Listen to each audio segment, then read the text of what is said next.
Shalom, selamat malam Bapak Ibu Saudara yang dikasihi Tuhan Yesus Kristus. Selamat kita berjumpa kembali dalam renungan pada malam hari ini. Kita bersyukur karena Tuhan selalu menyertai dan menolong kita, memberi kekuatan, dan memampukan kita menghadapi semuanya. Sebelum kita mendengarkan kebenaran firman Tuhan, mari kita berdoa. Bapa kami yang di sorga, Bapa dalam nama Tuhan Yesus Kristus, terima kasih untuk segala berkat kebaikan-Mu bagi kami. Engkau Tuhan yang tidak pernah meninggalkan, selalu ada memberi pertolongan. Kembali saat ini kami mau mendengar sabda firman-Mu. Urapilah kami Roh Kudus supaya kami mengerti dan dengan sukacita mentaati setiap kehendak-Mu. Dalam nama Tuhan Yesus kami berdoa. Haleluya, amin. Saudara yang dikasih Tuhan, ayat firman Tuhan saat ini terdapat dalam 2 Samuel 12 ayat yang ke-13. Tertulis demikian. Lalu berkatalah Daud kepada Natan, "Aku sudah berdosa kepada Tuhan." Dan Natan berkata kepada Daud, "Tuhan telah menjauhkan dosamu itu, engkau tidak akan mati." Saudara yang dikasih Tuhan, tokoh terkenal dan kaya raya bernama Bill Gates mengakui bahwa dia punya hubungan gelap dengan dua orang wanita Rusia. Puncak kejayaan membuatnya mengalami kejatuhan karena prinsip kebenaran dan etika moral yang baik dia abaikan. Ada banyak kali kejayaan, kenyamanan membuat kita menjadi tergoda untuk melakukan dosa. Saat ini kita akan belajar dari Raja Daud, bagaimana kekuatannya dan bagaimana kelemahannya. Dalam 2 Samuel 12 ayat 13 ini tertulis, "Lalu berkatalah Daud kepada Natan, Aku sudah berdosa kepada Tuhan." Dan Natan berkata kepada Daud, "Tuhan telah menjauhkan dosamu itu, engkau tidak akan mati."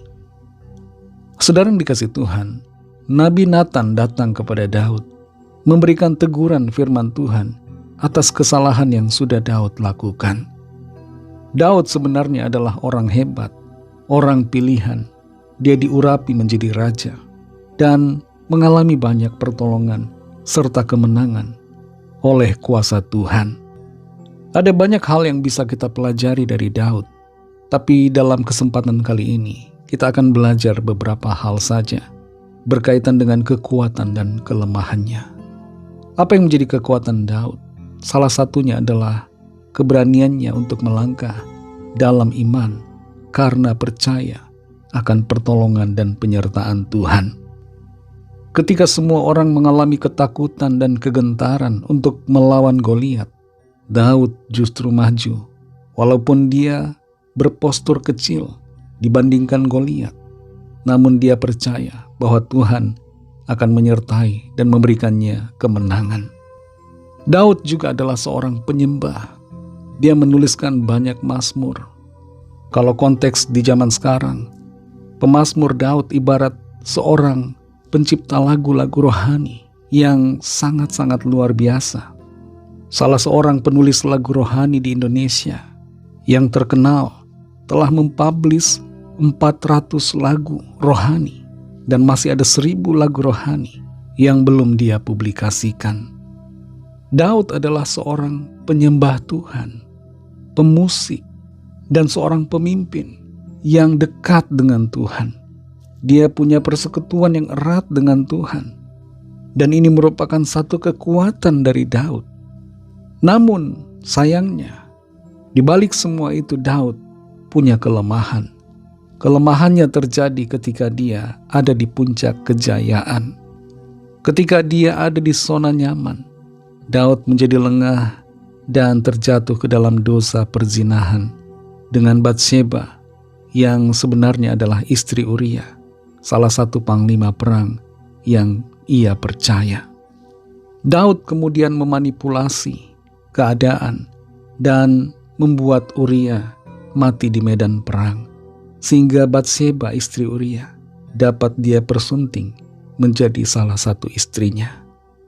Ada banyak CEO perusahaan besar di dunia ini yang ketika dalam puncak kejayaan punya keluarga baik-baik justru menjadi jatuh karena perselingkuhan dan perzinahan. Ada juga oknum-oknum hamba Tuhan, para pemimpin rohani, pelayan-pelayan Tuhan yang terjatuh ke dalam dosa perselingkuhan ketika berada di puncak pelayanan. Apa yang menjadi pelajaran buat kita lewat kehidupan Daud adalah agar kita semua senantiasa kuat di dalam iman untuk melangkah dengan keberanian karena yakin akan penyertaan Tuhan. Dan bersamaan dengan itu, tetap menjaga hati kita supaya ketika kita ada dalam zona nyaman, ada dalam puncak kejayaan, entah itu dalam pelayanan, pekerjaan atau usaha, kita tetap kuat dan tidak terjatuh ke dalam dosa dan berbagai pelanggaran. Saudara yang dikasihi Tuhan, kalau saudara saat ini dipakai Tuhan dengan luar biasa dalam profesi saudara, entah itu dalam bidang rohani atau dalam bidang profesi lainnya, mari jaga hati, kuat di dalam Tuhan, dan berjaga selalu agar tidak terjatuh karena berbagai godaan. Mari kita berdoa. Terima kasih Tuhan Yesus, kami bersyukur untuk firman-Mu yang sudah kami dengar. Kami belajar dari Daud, bagaimana kekuatannya dan juga kelemahannya, bagaimana kehidupannya. Hal-hal yang terjadi dapat kami ambil sebagai pelajaran untuk kami kuat di dalam Tuhan dan tidak terjatuh ke dalam dosa akibat hawa nafsu dan keinginan-keinginan kami pribadi. Tolong kami Roh Kudus, mampukan kami, berikan kami kekuatan. Bersihkan hati kami dari segala kekotoran, noda dosa, dan segala hawa nafsu yang tidak berkenan. Pimpin kami untuk selalu melangkah di dalam jalan-jalan-Mu yang benar. Terima kasih untuk firman-Mu. Berkati kami Tuhan di sepanjang malam hari ini, dalam istirahat kami. Berikanlah kami tidur nyenyak dan bangunkan kembali besok pagi dengan kekuatan yang baru. Kami membawa setiap pergumulan kami masing-masing, setiap permohonan doa yang disampaikan. Lawatlah ya Tuhan dan nyatakan kuasa pertolongan, mujizat-Mu bagi setiap kami. Kami percaya kami terima kesembuhan, ada kelepasan, ada pemulihan, ada jalan keluar ajaib yang Tuhan nyatakan. Berkatilah bangsa kami Indonesia dan juga semua bangsa di dunia ini. Berikanlah keamanan, kedamaian, dan kesejahteraan. Dan pulihkan ya Tuhan situasi konflik yang ada di berbagai belahan dunia, agar terjadi rekonsiliasi dan perdamaian. Ampunilah kami akan dosa kesalahan kami, seperti kami juga mengampuni orang yang bersalah kepada kami. Dan pimpin kami menjadi sempurna seturut dengan kehendak-Mu. Dalam nama Tuhan Yesus Kristus kami sudah berdoa dan mengucap syukur. Haleluya. Terimalah berkat Tuhan.